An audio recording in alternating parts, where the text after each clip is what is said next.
اعوذ باللہ من الشیطان الرجیم بسم اللہ الرحمن الرحیم۔ عزیز دوستوں، السلام علیکم ورحمۃ اللہ وبرکاتہ۔ امید کہ آپ سب خیر و عافیت سے ہوں گے۔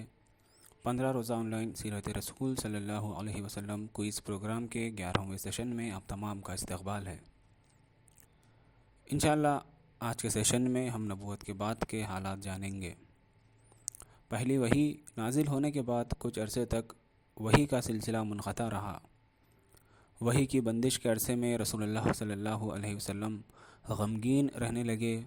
کئی مرتبہ بلند و بالا پہاڑ کی چوٹیوں پر تشریف لے جاتے کہ اپنے آپ کو ختم کر لیں، لیکن ہر مرتبہ حضرت جبرائیل علیہ السلام نمودار ہوتے اور فرماتے، اے محمد، آپ اللہ کے رسول برحق ہیں۔ اس طرح آپ صلی اللہ علیہ وسلم کی بے چینی ختم ہو جاتی، نفس کو قرار آ جاتا اور آپ صلی اللہ علیہ وسلم واپس آ جاتے۔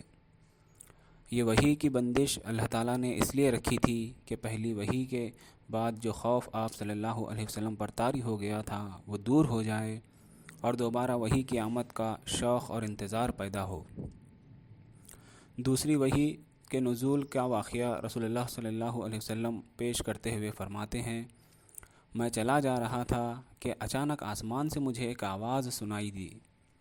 میں نے آسمان کی طرف نگاہ اٹھائی تو کیا دیکھتا ہوں کہ وہی فرشتہ جو میرے پاس غار حرا میں آیا تھا زمین اور آسمان کے درمیان کرسی پر بیٹھا ہے۔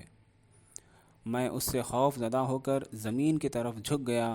پھر میں نے اپنے اہل خانہ کے پاس آ کر کہا، مجھے چادر اڑا دو، مجھے چادر اڑا دو۔ انہوں نے مجھے چادر اڑا دی۔ اس کے بعد اللہ تعالیٰ نے سورہ مدثر کی ابتدائی آیتیں نازل فرمائی اور رسول اللہ صلی اللہ علیہ وسلم کو دعوت و تبلیغ کا حکم دیا۔ سب خوف و حیرت کے سائے سکڑ گئے، حقیقت نقش پختہ ہو گئی اور نبی کریم صلی اللہ علیہ وسلم کو پختہ یقین ہو گیا کہ آپ صلی اللہ علیہ وسلم اللہ کے نبی ہو چکے ہیں۔ آپ صلی اللہ علیہ وسلم کے پاس جو فرشتہ آیا تھا وہ وحی کا سفیر ہے۔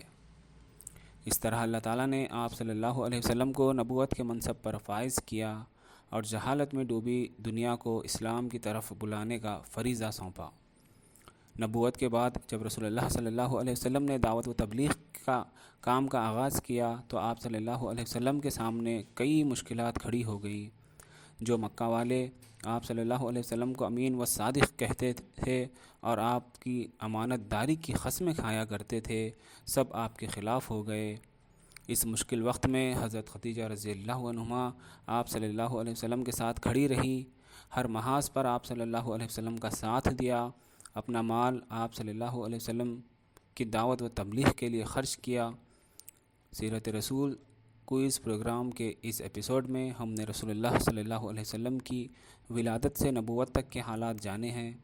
انشاءاللہ اگلے ایپیسوڈ میں ہم سیرت رسول صلی اللہ علیہ وسلم سے دعوت و تبلیغ کے بارے میں جانیں گے۔ السلام علیکم ورحمۃ اللہ وبرکاتہ۔